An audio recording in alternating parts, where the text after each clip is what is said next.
Hello friends, it is your mom of 3 in NYC back with a new video. If this happens to be your first time, come on through. My name is Taneza. I am the mother of 3 athletic, super athletic kids living in the heart of New York City. I have a second family on these YouTube streets. I would love to invite you to join it.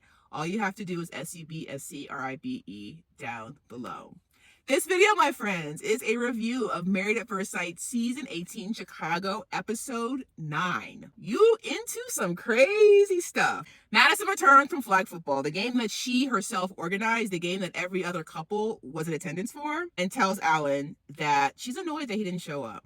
She's annoyed. And then we find out why he didn't go. This is some retaliation. It turns out at the party last night, she acted like she was single, Alan felt like, versus they're a married couple. There was no affection. There was no claiming of the other partner. And at one point during the night, his friends told him when he couldn't find Madison anywhere that she had left. According to Madison, yeah, she left to go to the bathroom. And when she returned, he had left. He was gone. It was more than the bathroom, Madison. It was. Let's be adults. Let's be honest. Going to the bathroom takes, 5, 10, 15 minutes tops? That's one thing. You left because you saw an ex-friend that was trying to circle the block. You were gone for longer than a bathroom break. That doesn't make any sense. You don't close a tab out and then leave in 10 minutes. You don't. Not when you're looking for somebody. Not when you've arrived with someone and you want to be with someone. I don't believe you, Madison. You need more people. Regardless, I was upset that Madison had left. She really didn't leave. She was in the bathroom, but he left. So the morning of her big flag football game, he was trying to get back at her by not being supportive. Juan is annoyed that Carla is sleeping in. He has gotten up. He has gone for a bike ride. He's returned from the bike ride and she is still in bed. It's like 1:30 in the afternoon. He made sure we knew the time. He sure did. And she was just getting up. He was annoyed by that. Em and her girls go out for a seafood boil. They discuss Ike and her's housewarming party. Her friends are like, girl, he's not really showing up for you. He's not. David decides to bond with Michelle by accompanying her to one of her safe places to get his eyebrows done. Pause. David, you're a good sport. Taneza, have been married. I got married in 2008. So I've been married for 16 years. My husband has never offered, nor would he ever, to accompany me to get my eyebrows done. He would never do that. All that to say is that you're a good sport. You're doing what many men would never even consider doing. And I believe when we were dating, I mentioned it to my husband, and he was like, wait, what? No.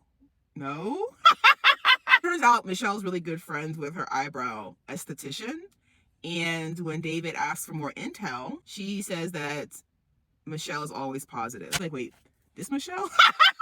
This Michelle right here? She's always positive? Let's see that side of you, Michelle. I want to say, I appreciate Thomas's effort. I do, in being romantic.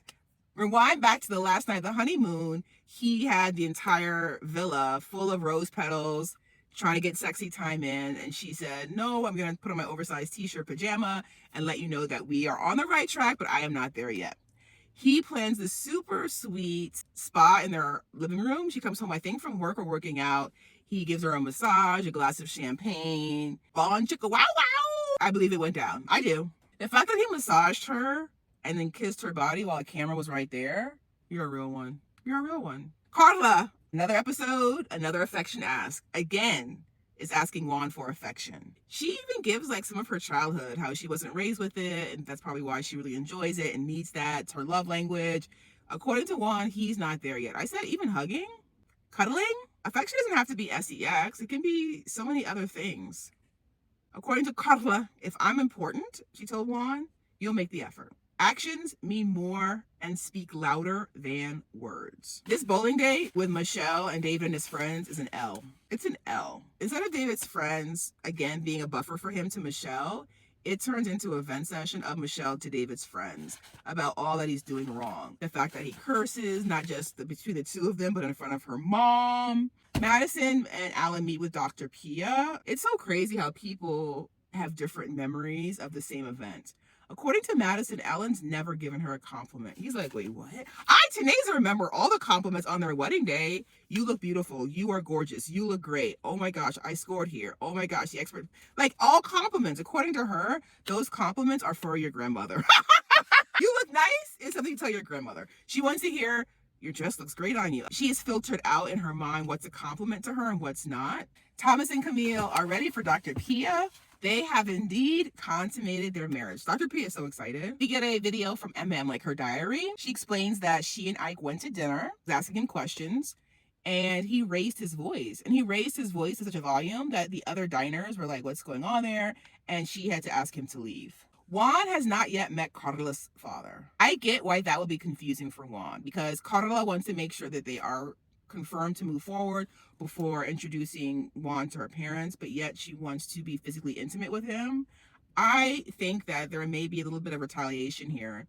I think Juan will not give Carla what she wants in terms of affection until she becomes vulnerable in the place that she will introduce Juan to her parents. I think that's what's happening here. Have you guys seen on social media the black wife effect? How when they first started dating, he was goofy, awkward, but when they got together, she elevated him, helped him glow up. That's what's happening with Camille and Thomas. They go to a jewelry store, and it's a really sweet scene. He's trying on different earrings, chains. Camille is feeling him. It's amazing how like accessories can really change someone's appearance. She ends up gifting him a beautiful pair of diamond earrings. Ike and MM meet with Dr. Pia. He has a bad attitude. He blames on a long day. Ike, we're adults. We are all working. We have long days, and you still need to learn how to manage your emotions and your bad attitude. He says, I'm tired. I said, you're still responsible for your actions. He said he's overall for questions. Dr. P says, listen, we got to start from square one. We cannot have these passive-aggressive comments. There's an underlying issue that is making him upset. It turns out, after getting permission from MM, it is about sex. It is. According to Ike, she initiated it last week. He feels like he's just a piece of meat to her. He doesn't want to go there. He keeps telling her, no, things get hot and heavy. No, I don't want that. No, I want to get to know you on a different level. No, let's not do it yet. And Dr. Pia asks Ike outright, does MM violate his consent? And he says yes. MM is shocked. She says that he's the one that made the first move. He's the one that placed her hand on his... Dr. Pia meets with Michelle and David again. I love this. Dr. Pia brings out the receipts. She's like, I want to show you guys some footage of what you asked for. She shows the footage of Michelle being interviewed by the experts and David being interviewed by the experts. Every single thing that Michelle said she wanted in a partner, David is. Every single. Even David was like, that's me, 100%. Michelle gets upset. Michelle cops such an attitude that Dr. Pia asked David to leave so they can have a one-on-one. Michelle says that David reminds her of her small town upbringing. She doesn't want to go back to that. If she were to go back to that, she would feel like she failed. Michelle's not listening to Dr. Pia. Dr. Pia asks, how can a spouse care for you other than financially? She's at a loss. She's like, wait, what? There's support. There's kindness. There's affection. There are other ways a spouse can care for you. Dr. Pia breaks it down for Michelle. You can feel your feelings, but your feelings are based in lies. Money cannot buy safety and security. It's going downhill. These relationships are going downhill. Madison and Alan are worse than they were. They were actually getting better, and then they're worse. Michelle and David are bad, down bad. Ike and MM are down bad, the worst. Carla and Juan not getting any better. Camille and Thomas are the only hope that we have for making a marriage that works. As always, make sure you binge watch my entire playlist. I organize all my videos. You can catch up on all my Married at First Sight reviews for this season and previous seasons as well. Leave any questions, comments in the comments below, and I look forward to seeing you in our next review. Bye, Tribe.